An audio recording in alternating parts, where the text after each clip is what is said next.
Hi, everyone. Welcome back to dinanddaf. This is Elana Stein Hain, and this week we are going to talk about Parshanut, specifically the way that the rabbis read Halakha from Torah. The reason why I want to talk about that this week is because on Daf Samach Vav Amud Aleph in Sanhedrin, we find a principle that I think really pushes us to ask, how do Chazal really read the pshat of the Torah? And that principle is Imeno inyan lex, tneu inyan y. If something could not be interpreted or need not be interpreted for its own context, interpret it as something that's bringing something in from a different context. And the example that we have is actually trying to figure out where the azhara for not cursing your parents comes from. We know that there's a punishment for cursing your parents in the Torah, but we do not know where the azhara comes from, the warning not to do it. And so what the Gemara does is the Gemara says, well, we do have a pasuk that says,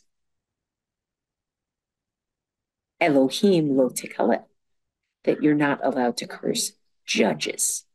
And the Gemara basically says, we know already that you're not allowed to curse people who are statistically extraordinary, like a judge, because we know lo tikalel cheresh. We know you're not allowed to curse someone. There's already an azara that you're not allowed to curse someone who is deaf and mute. So we don't need it to say anything about judges. So therefore, Elohim lamali, why does it have to say don't curse judges? If it's not teaching you something about its own meaning judges, because you would have already known that, tneu inyan laviv, say that is the azhara for not cursing your father. Now, you look at this and you say to yourself, well, did Chazal think that was the pshat of the pasuk? And where does this concept even come from? So something I want to do today is I want to ask 3 overall questions. I want to understand, where do Chazal's hermeneutical rules, meaning rules with which they interpret Torah halachically, where did those principles come from? Second, what are those principles actually doing? Are they actually deriving law or just upholding laws that Chazal already know? And 3, how does Chazal look at Torah and its language in general? So I want to start with the fact that we know from the Tosefta in Sanhedrin, Perek Zayin, that Hillel Hazakin gave us the first 7 of our Midot Torah Nidreshet Bahen, the first 7 hermeneutical principles, rules by which the Torah is going to be read rabbinically. So let's take a look. Some of them will look quite familiar to you. There's Kal V'chomer, there's Gezerah Shava, when the same term is used or the same phrase. There's Binyan Av, setting a general type based on Katuv Echad, one pasuk. Binyan Av, Mishnei Ktuvim, you're setting a general rule based on, or precedent based on 2 different psukim, etc., etc. So that's Hillel. And then when we look in the Sifra, which is the Midrash Halakha and Vayikra, it opens with the 13 principles of Rabbi Yishmael. Instead of having 7, Rabbi Yishmael gives us 13. And some of those 13 are the same as Hillel's. I also want to add that Rabbi Yossi Haglili elsewhere is credited with having 32 principles specifically for reading narrative in the Torah. And our principle that I mentioned from today of Eino inyan lex, tneu inyan y, if it can't be used to explain X, which is what we would have expected it to do, then it should explain Y, which comes from somewhere else. That's actually on the list of Rabbi Yossi Haglili. But interesting to consider that emerges in the instinct of how to read narrative, but it's used here in terms of how to read halakha. So let's ask our first question. Where do Chazal's hermeneutical principles come from? So you have 2 basic schools of thought. You have the Rambam, who represents a pretty thoroughgoing medieval school of thought, and I think also represents some midrashim that we see now and again. And that is what he expresses here in his introduction to the Pirush HaMishnah.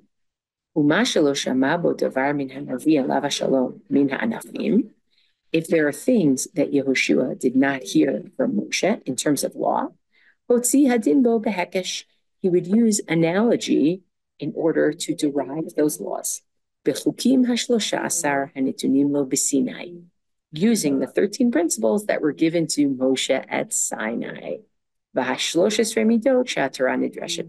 Meaning, 13 principles that Rabbi Yishmael cites, those were given to Moshe at Sinai.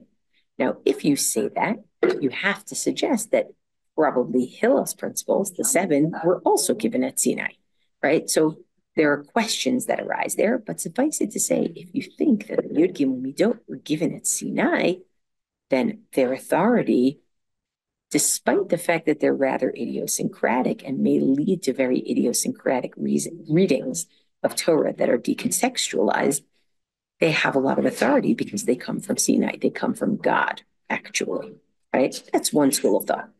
Another school of thought is represented by the Netziv, right? Netziv being a more recent figure in history. He has the following to say on a pasuk in Vayikra that interestingly changes the terminology or the verb that's usually used to describe the requirement to keep hukim, and the Netziv is going to use that as an anchor for his perspective on rabbinic exegesis. Number 5, Va'asitem et chukotai ve'et mishpatai tishmeru va'asitem otam v'shavtem al haaretz levetach. You should do my chukim, and you should keep my mishpatim and do them. Now it's interesting, the Netziv points out, B'chol ha'psukim shekadome lezeh, k'tiv u'shmartem et chukotai ve'et mishpatai. In psukim like this, usually the term u'shmartem is used. You should keep chukotai rather than va'asitem et chukotai. You should make them. B'kan shina ha'katuv b'lshono l'kavana amuka. But here, the Torah changes its language for a deep reason. Tikvar be'arnu b'kama mekomot, we've already explained, tikvar be'arnu, we've already explained, b'chol makom she'ikdim hakatuv chukim le'mishpatim, maybe b'kama mekomot, not sure, that in every place, maybe in most places, or some places, where the Torah puts chukim before mishpatim, mashma'o chukim klalim she'haTorah nidreshet u'mitpareshet bahem. What the Torah means by chukim is not following the law, but actually it refers to the principles, the rules by which the Torah is to be understood and explained. Umishpatim hachakira hayotze miklalim. And what are mishpatim? Mishpatim are what emerge from using those principles, right? So what that means is actually you are supposed to make principles for reading the Torah and being able to keep the law. The Netziv here is credited with suggesting that actually Yud Gimel Midot, they're not from Sinai. These are actually tools and ways of reading and rules that the rabbis came up with. Now, how did they come up with them is an important question. But I do think it's interesting that he says, "V'hu al pi iyun mechudash or mechadash b'chol dor v'dor." Every generation comes up with new principles, right? So this is kind of interesting. And I don't know exactly, is it possible that because they know what the halakha is going to be, they then back into the Yud Gimel Midot for reading them in? Or are they coming up with the Yud Gimel Midot on their own or from surrounding culture that these are our reading practices during this time? Not sure, to be honest, but I do think this represents a different strand of thought, which is these don't come from Sinai, they come from somewhere else, okay? And that you might imagine, you might say, oh, well, not sure then how you know how authoritative those are going to be. What gives that its authority? And I think that brings us to our next question, which is, where does the law actually come from, right? Because if we want to know what the samchut, what the authority is of the 13 principles, if we think they're from Sinai, then presumably whatever you learn from them is also considered to have that same samchut. But if we think that the rabbis came up with them either on their own through cultural influence, things like that, then is the law really coming from there, or are they just using those klalim to uphold law that we already know? So it turns out that there's a machloket about that question too. Is midrash supposed to be yotzer halakha? Is it supposed to be creating halakha? Or is midrash just mekayem halakha? Is midrash just, and again, I mean halakhic midrash, is midrash just upholding halachot that they already knew through their traditions that had been passed down, right? So the Ralbag thinks the latter is true, right? Says, V'hinei b'vei'ur hamitzvot v'ashorashim, asher mehem yatzu kol dinehem, asher hitbaru b'chachmot hatalmudiot. He says, and explaining the mitzvot and the roots from which all of the dinim came that are explained in Talmudic wisdom, lo yeh b'minhagenu b'chol ha'mekomot l'smoch otam ha'shorashim el ha'mekomot asher samchu otam chachmei ha'talmud be'echad miyigimel midot lefi minhagam. He says, I'm not always going to explain mitzvot or their shorashim by connecting them to the psukim that Chazal connected them to. וזה שהם סמכו אלו הדברים האמיתיים המקובלים להם במצוות התורה לפסוקים ההם, and the fact that Chazal chose to actually lean their laws that they had already received, the fact that they tried to lean those on psukim, lihiyot kidmut remez v'asmachta lidvarim hem. That's only a hint. The fact that they connected to a pasuk, that's only a hint and an asmachta. All they're doing is they already have the halakha and they're trying to authorize it within the psukim, but it doesn't really come from the psukim themselves, right? לא שיהיה דעתם שיהיה מוצא אלו הדינים מאלו המקומות, or מוציא אלו הדינים מאלו המקומות. Not that they're actually extracting law from these places in the Torah. Why does the Ralbag seem to think this? That the purpose of Midrash Halakha is only lekayem, what we already know. כי כבר יוכל האדם להפוך כל דיני התורה בכמו אלו הקשים עד שאפשר בהם לטהר את השרץ, כמו שזכרו זכרונו לברכה. He says, because using the Gimel Midot, you could say anything.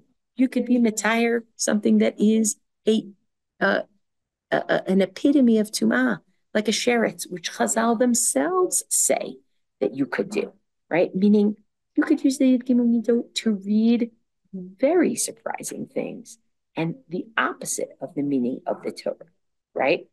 Okay, so why did they choose if the psukim themselves and their Parshanut are not where they're getting it from? Why did they choose to even connect them to the psukim? Aval nismoch otam el pashtei hapsukim asher אפשר שיצאו hadinim ha'elu mehem כי בזה תתיישב הנפש יותר. Says, because that makes people calmer, that it's connected to the Torah in some way. But that is not where these laws come from. They are laws that were passed down. That's what the Ralbag has to say. Now, the Malbim says something very different. Again, more recent thinker. If you want to read more about the Malbim, by the way, I gave you a link to Rabbanit Abigail Rak, Zichrona Livracha. She wrote a really wonderful explanation of the kinds of things the Malbim was actually working against and having a polemic with in some of the things that he wrote about how to understand Torah. But the Malbim says he's very upset. Kasher sha'alnu l'dor rishon Umiskini nitbonen. When I asked the earlier generation, Ma anu alzot, what did they tell me? Ra'inu ki milibam yotziu milim shaktuvim hamuva'im l'raya el halachot him rak tzionim v'asmachtot. He says, I heard something that they made up, which is basically the scripture that Chazal turned to as evidence for their halachot. They're actually mostly symbolic. They're just an asmachta. That's not really where the halachot are coming from. Asher hitzivu lahem tzionim le'urir hazikaron. It may even be a memorization tactic, a good way to remember. If you can connect it to pasuk X, you'll remember halacha Y. But v'ikarei halachot hayu mekubalot bi'adam ba'al peh. The truth is, the essence of the halachot were things that they already had gotten passed down to them ba'al peh. And the Malbim disagrees with this vehemently. No way. They always ask, where does something come from? Halakha. And they answer from pasuk so and so. And then they ask a challenge. But that pasuk can't be the source because it's used for XYZ Braita that tells you a different halakha, right? Or it's used for XYZ halakha that's mentioned in a different Braita.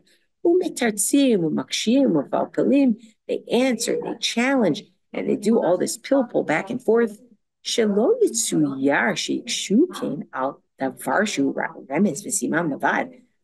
rabbis are not going to ask all these back and forth kashas about a pasuk fitting or not fitting if the whole reason for the pasuk is actually just symbolic, and that's not really the source of this halakha, right? When there's an argument, each person brings a pasuk to prove their point. And they push away the other side's point or evidence. They're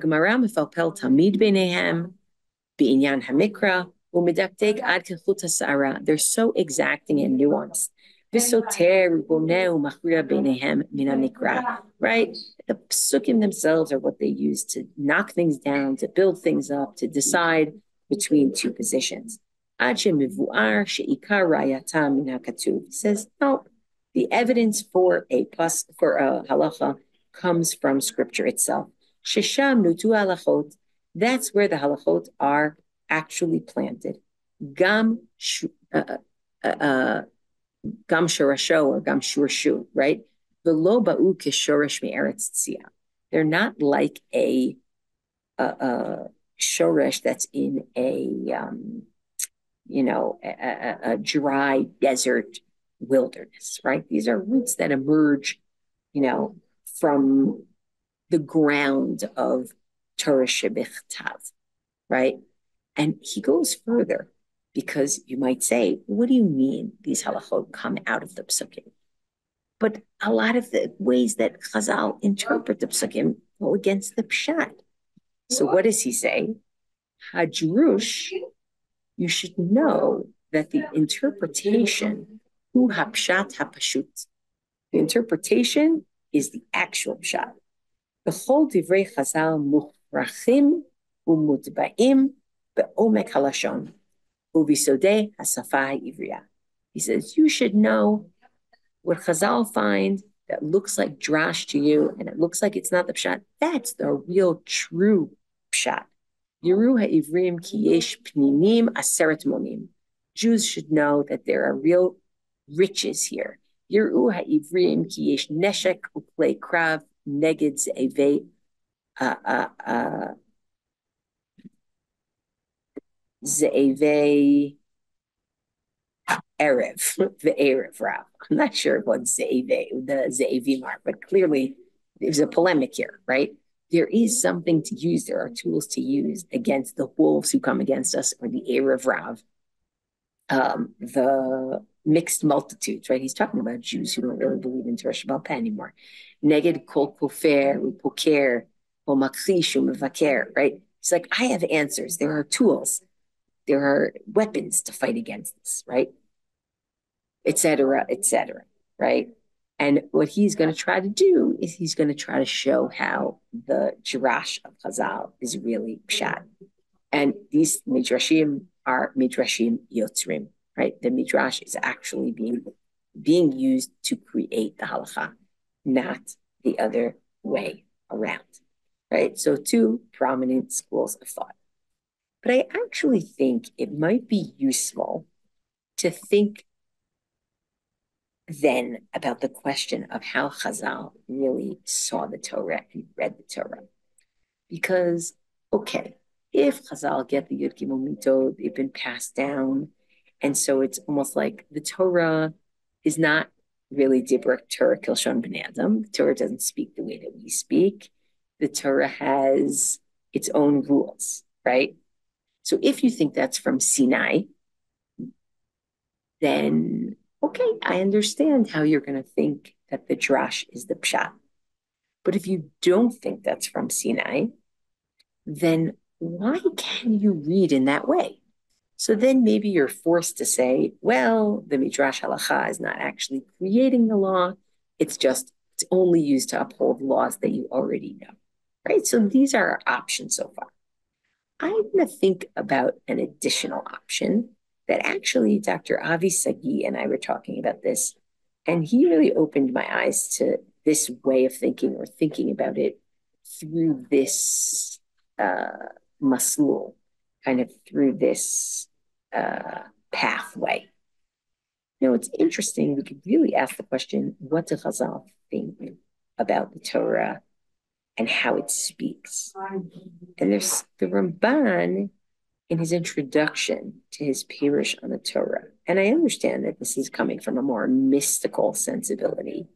It's interesting to see the way that the Ramban talks about the Torah, okay? Oh, yesh bi'adenu kabbalah shel emet, ki kol haTorah kula shmotav shel HaKadosh Baruch Hu. We have a Kabbalah that all of the Torah is God's names. Shehatevot mitchalkot l'shemot be'inyan echad. They can be broken up into God's names. Ki'ilu tachshov al derech mashal. Here's a kind of example. Ki pasuk breshit yitchalek l'tevot acherot. Right? Maybe the pasuk of breshit bara elokim could be broken up differently. Kigon berosh yitbara elokim. Right? The Kol HaTorah came. Torah is all like that, right?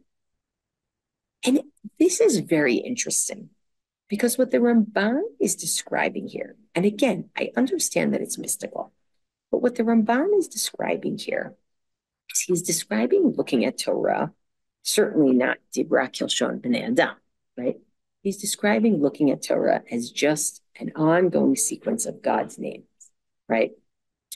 What if instead of taking this mystically, and I'm not saying instead of taking the Ramban mystically, but instead of taking this kind of approach mystically of, well, the Torah is fundamentally mysterious in a mystical kind of way, maybe it's possible that when Chazal looked at the Torah, they looked at it and said, it's full of potential. And it actually contains within it not just pshat, but potential. And it's kind of an ever-flowing ma'ayan, you might think, right? Kind of an ever-flowing spring of meaning. And if that's the case, then you may not be completely bound by the pshat, and you also may not have to argue that the only way something has teeth, that something has real authority, is if the Yud Gimel Midot came from Sinai. It's an interesting way to think, meaning that they might have looked at Torah and said, Torah just has more, just deeper layers of meaning that are possible, and that's okay. That can be read as pshat. Now, is that something that they would only apply to Torah? Is that something that's an influence of their culture? Where are they getting that idea from? Not clear, But I think it's in some ways more intriguing than the question of whether they think they're being Mekayim mitzvot that they already have, or they're being Yotzer new ones, is to actually ask, well, when you look at something and you really say, Eino inyan legufo, tneu inyan lemekalel aviv, or le'aviv, like, are you really saying that you think that's pshat? I think the answer, according to this, would be it's not that it's pshat, but that its potential is latent in Torah. And what does it look like to see Torah as latent with potential? Obviously, slippery slope, all these different questions that it opens up, but it's kind of intriguing. It's intriguing to think about. I've given you a few links for people who want to think more about these issues. One is a link to Rav Amnon Bazak's book called Nitzchuni Banai. It's a wonderful book where I took a lot of these sources from, actually, where he's basically trying to understand what are Chazal doing when they do Midrash Halakha, whether it's in the Gemara or it's in Midrash Halakha or wherever it's found, and how should people who believe in the Masorah, people who are bound by the way that Chazal read Halakha, how should they understand what Chazal think they were doing, including in places like ayin tachat ayin, shein tachat shein, where Chazal say that it's compensation of money as opposed to somebody getting their eye knocked out as their punishment. The other thing I gave you is I wrote a chapter for the Oxford Companion to Jewish Law on a trend that we see generally in rabbinic interpretation throughout the ages. And that trend is you read very closely, meaning you notice every vav, you notice every et, you notice every word, and yet you use that to read very decontextually, right? Imenu inyan legufo, tneu inyan le'aviv, right? Like that is a very extreme example of that. And I trace that from Chazal reading Torah and Tanakh, to the way the Gemara reads the Mishnah, to the way that Tosfot reads the Gemara, and ultimately even to the way the Briskers try to come up with their Chakirot. Because this really does become a major aspect of our Parshanut, that we pay close attention to each and every situation, and yet sometimes the resolution that we come up with, because of the unity of the literature that we're looking at, we end up coming up with things that don't necessarily meet the pshat, but are, as some would call, turning a grain of sand that was an irritant into a pearl. Thanks for learning with me, everybody. See you next time.